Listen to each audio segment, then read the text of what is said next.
Hello, and thanks for being with us here on the New Life Show, a series of talks with Dr. Michael Leitman. Hello, Dr. Leitman. Hello, everyone. Hello, Yael Shadarel. Hello. Today we'd like to talk to Dr. Leitman about the correction of attributes. It's going to be really interesting. We're going to look at it from different angles on our way to a better life. Yael, please. Yeah, we see that people have a desire to be better, whether it's for religious reasons that they want to correct their attributes, or to feel better, or to have a better life, or to succeed more in life, or improve their relationships, or succeed in their work. And we see that people are really putting in lots of energy in order to correct their attributes. And before we go into the correction of attributes, we'd like to understand what is a good or bad attribute. According to which parameters do you decide whether a trait is good or not? A good trait or quality is something that does good. What's the result, right?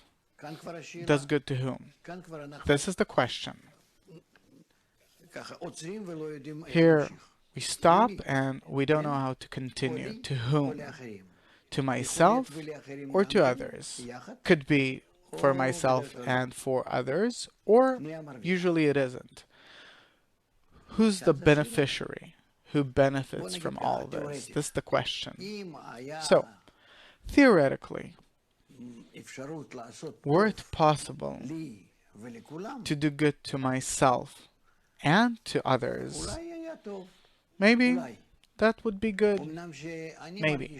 Even though that I feel good, if I feel good and others feel a bit less good. That's human nature. Don't look at me as if I'm some kind of an outstanding kind of criminal, but that's human nature. For them to feel good, but for me to feel a bit better, right? For sure. For sure. Good. It's like a mother with her children, that her children are a bit better than others. Otherwise, she doesn't feel that they're good. Meaning, it's all in comparison. It's all relative. So therefore, what is a good or bad trait? Suppose a robber. He wants to be successful in stealing.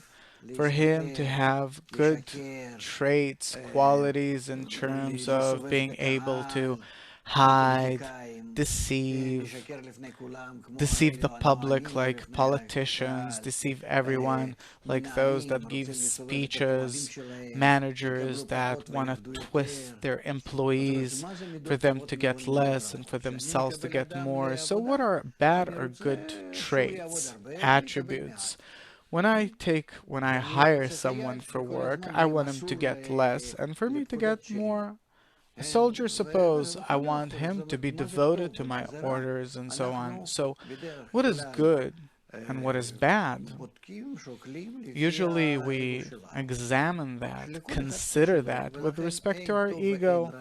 And it's different for everyone. Therefore, there isn't an absolute good or evil in the world. But it's all with respect to a person, regarding a specific matter. And therefore, if you're asking what's good, then what is good, then I don't know how to answer that. Tell me, what's the case? This good, it has to be good with respect to whom, and then I'll tell you what good is. I have a friend.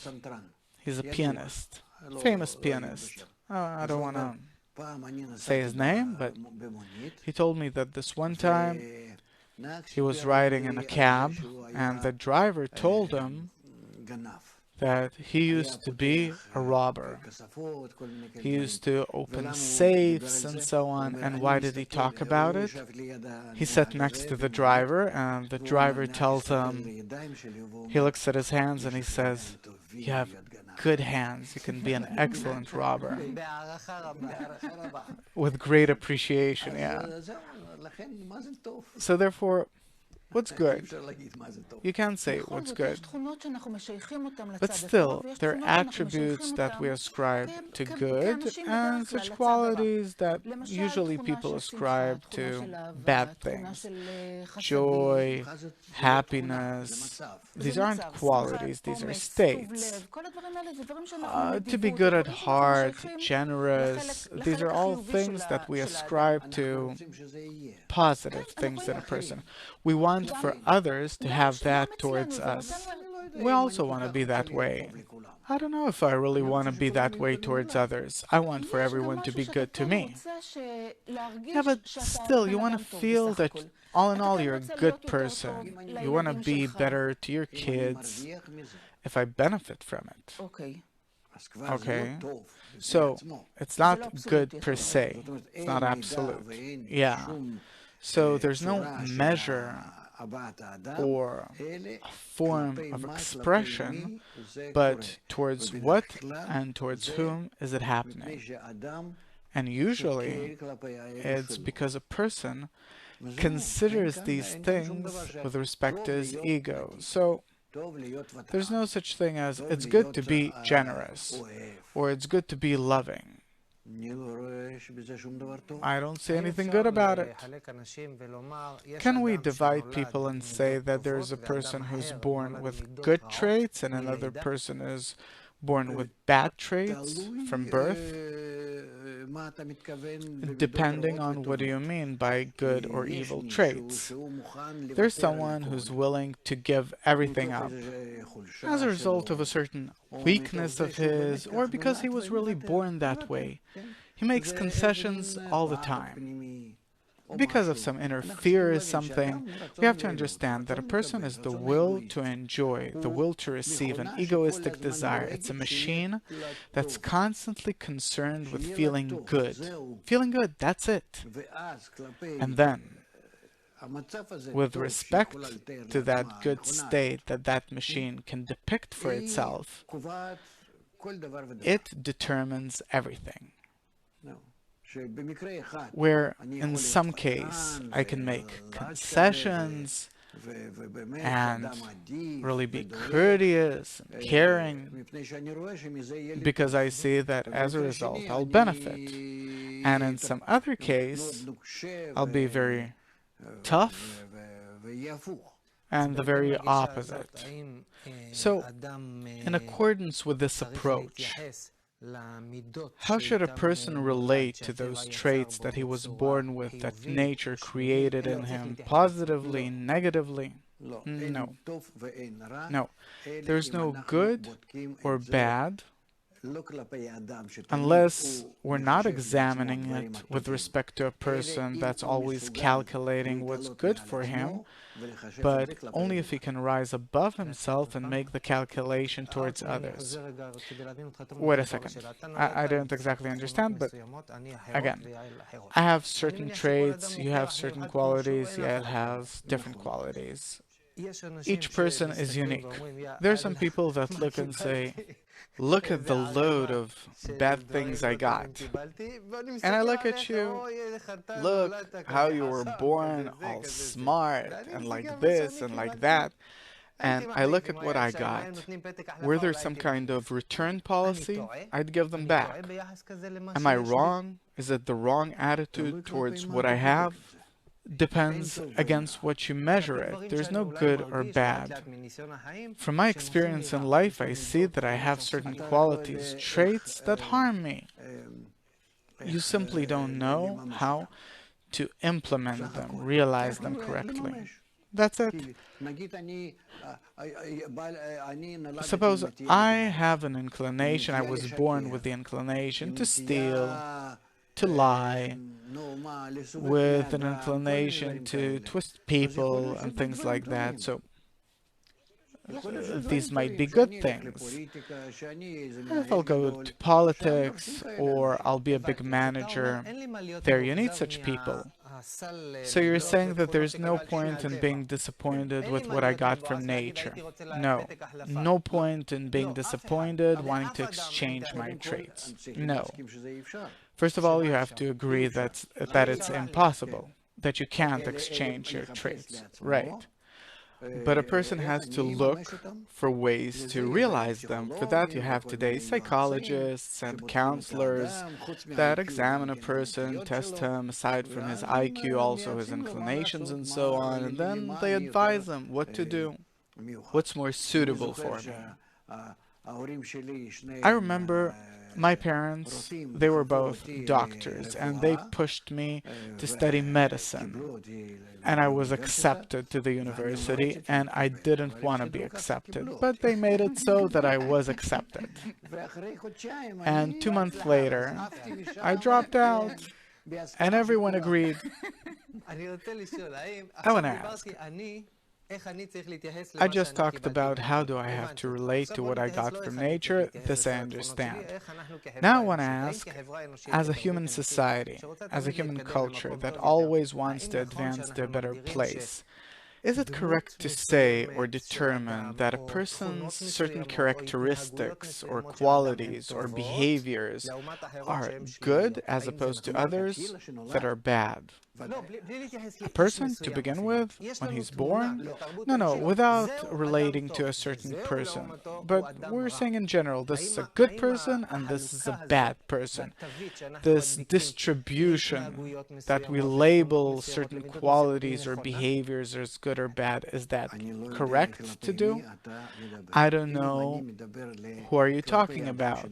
If we're talking about a newborn baby that's growing up, then it's preferable for us to examine all of that baby's qualities, study who and what he is, according to how he, so to speak, came out of the oven, and then we'll see how do we have to handle him, care for him. Usually, when he gets to kindergarten, then we start seeing who and what he is. We see him as a certain personality. We start seeing his personality. And then we start saying, how do we have to manage him in order for him to become successful? Becoming successful meaning for him to do good to his environment, for the environment to enjoy him, and also he himself will enjoy his right attitude towards the environment. And this is what we want.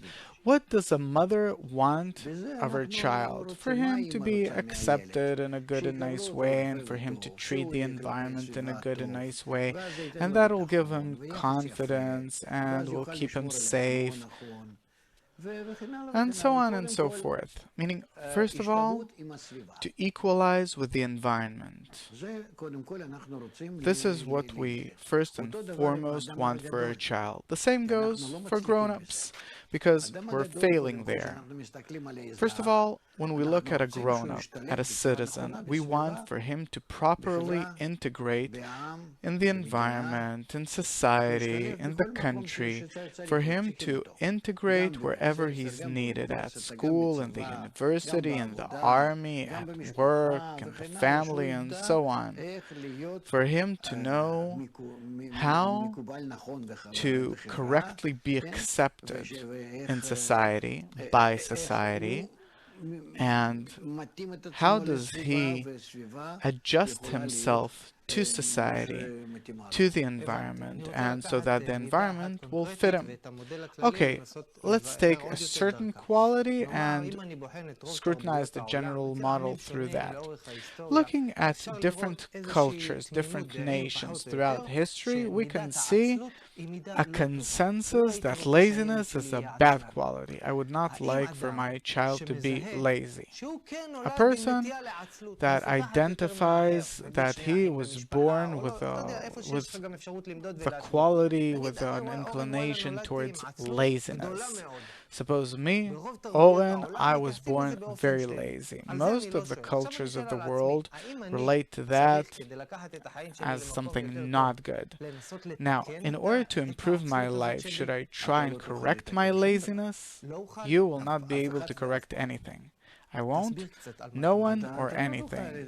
You won't be able to do it, but only as a result of blows will you be able to overcome, because you have no choice.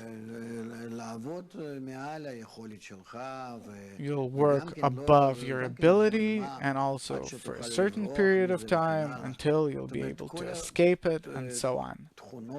Meaning, all of our traits, attributes, we have to accept them as is.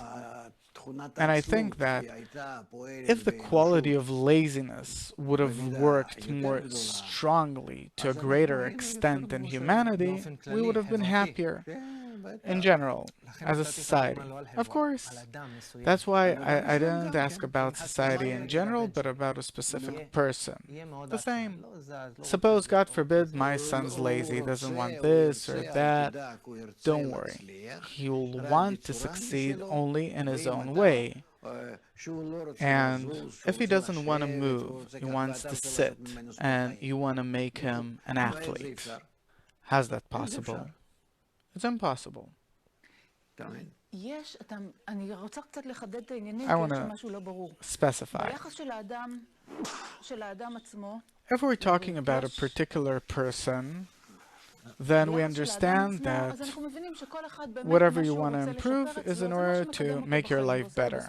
Whether it's a thief or something else, a mother with respect to her children. That's from the individual point of view. But from the social, from the point of view of society, it's divided into bad and good things. A diligent person is considered a person who's beneficial for society, so that's a good quality. And if, along with being diligent, he has an inclination to steal, so what? He'll be diligent in stealing. We can't say whether a quality is good or bad, but only with respect to a person's relation with the environment. Are his qualities working in harmony with the environment or not? So you're saying that it does not depend on the quality itself because it has two sides. A quality has no sides at all. But first of all, it's a person's connection with the environment, and then, to the extent of his connection with the environment, the better the connection, the better the quality. The worse the connection, the worse the quality, and it doesn't matter what quality it is. It could be laziness or diligence. A person could be good at heart or not that good. It doesn't matter. The only thing that matters is the increasing connection with the environment. What do you mean by that? A person's devotion, that he gets closer to the environment and the environment gets closer to him and they're in harmony, and this is how he gets along in the environment and the environment enjoys him. I mean an ordinary environment. I'm not talking about the environment of the righteous or of criminals. Normal society. Yeah. So, I'd like to understand. What you're saying is that a quality isn't good or bad, but only according to the extent of a person's connection with the environment. Do his traits help him to be in harmony with the environment or not? How does he implement his traits in respect to being in harmony with society? Only about the implementation, not the quality itself. I could be good at heart and by that to destroy everything. Okay, so suppose there's a good-hearted person and a bad-hearted person. They were born that way. They're in a certain society. The good-hearted person, it seems to me that he'll be considered as a better person, someone who's better for the environment, according to the principle which you said, that a person has to be in harmony with his environment. Make both of them judges and tell me what's good and what's bad. A person who's good at heart, he'll release the criminals. Well, I'm exaggerating, but suppose. And a bad-hearted person, half the public will be sitting in prison. So we examine everything only with respect to the well-being of society, and therefore you needn't be on the one side or on the other, but in the middle. So-called derech eretz in Hebrew. But you can't decide that being good at heart is good and being bad at heart is bad, but it all depends on how do you use it with respect to the environment, towards the people. But we do see the division in society. I try to never look at a person and say that he's bad or he's good, but it depends on what role does he have. But still, we have a kind of a distortion in our perception, or deviation in our perception as a society. We divide things into good and bad. Depends on a person's role. If we're talking about the state controller, suppose, that has to be a tough, rigid person. Okay, I understand. What did you understand? Is his character good or bad then? I understand that the character depends on the way he relates to the environment, the way he uses it with respect to the environment, but still, as a society, we don't see things that way because you're corrupted. You're not examining things according to the social benefit, but with respect to the person himself. That is something that you can't measure. So that's our mistake. Of course, wolves, is it good or bad in nature? Depends for whom, right? Without wolves, you can't do without wolves. All the balance and so on in nature is also then headed in the wrong direction. You need everyone. Okay, so my next question is, how does a person have to relate to himself and to what he got? Why? Oren, I got a certain quality from birth. How am I supposed to accept myself the way I am? How do I make sure that I will not be criticized? What can you say? I can say that I don't care about all these things at all. How did I get it? I don't know. And no one can explain why did I get such or other qualities. I don't know either, and I can't scrutinize that. What do I have to do about it? The maximum benefit for the well-being of society, that's for sure. Meaning I have to take what I have and say that what I have is good. No, it's not good or bad. This is what you got. It depends on how you use it. Okay, and now I have to use it in a good way. Right, and good means with respect to my environment. It's not for me or for someone or for something, but the environment, society, the country, the world. Do they enjoy my presence in the world with my qualities or not? How can I judge that? This is something that you have to learn, but that's the only way to use it. Is a person aware? A person doesn't have anything. Look at the world. What does a person have? We have to teach a person how to correctly take those qualities that he was born with and that were developed in him, and to know how to correctly implement himself. Why do we have these different qualities for them? In order to correctly connect with each other. Why does each of us have a different set of qualities? For us to complete each other in our connection. It's made so to begin with, so that we'll complete each other like in a puzzle. Yeah? And is there a certain reason for which I specifically got this and you got that? It's above us. We'll discover it. For the time being, it's above us, and we can't know why. But in advance, I have to agree that this is what I have. I can't change it. Whoever was born rash or lazy or something else, this is how he was born, and this is how he's gonna die. Only how do you use these qualities? You can use them in a better way, and better means with respect to the environment. Why do I have to use these qualities more or less correctly?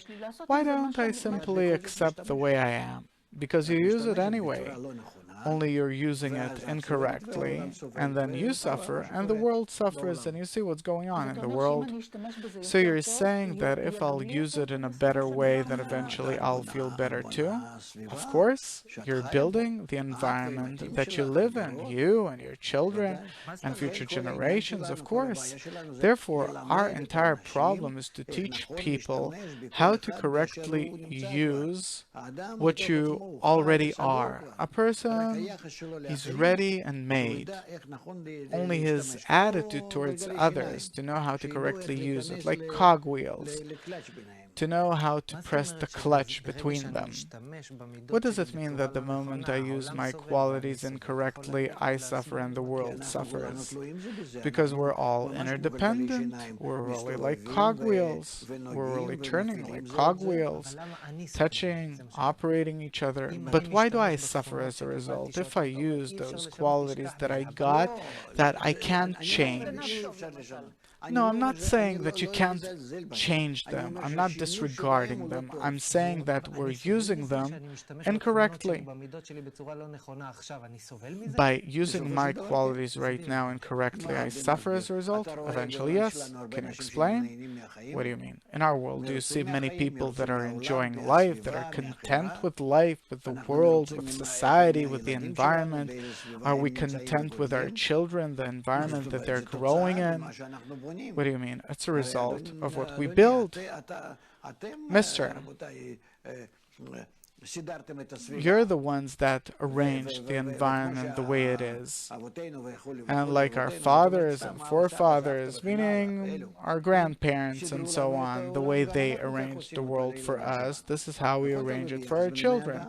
It all depends on the relations between people, and the relations between people depend on correctly using our qualities. If I, as an individual, will find the correct way to use my qualities, I understand that society will benefit as a result because I will give my unique contribution. But what will I get as a result? You'll get a better environment, you will better advance in life and your children. That's on the level of an ordinary person. The wisdom of Kabbalah speaks about much more exalted qualities and much tighter connections between people. What do we get as a result of having good relations between us, like cogwheels working in harmony together? Then we discover the upper force that's operating us. That's something else. But in the meantime, we have to at least arrange our environment that way that we and our kids will have a good life. Unfortunately, our time's up. The formula in a sentence, how to correctly use our qualities. In a sentence, don't take care of yourself, but take care of your relations with others. Thank you very much, Dr. Leitman. Thank you, Yael. Thanks for being with us. Till next time, all the best.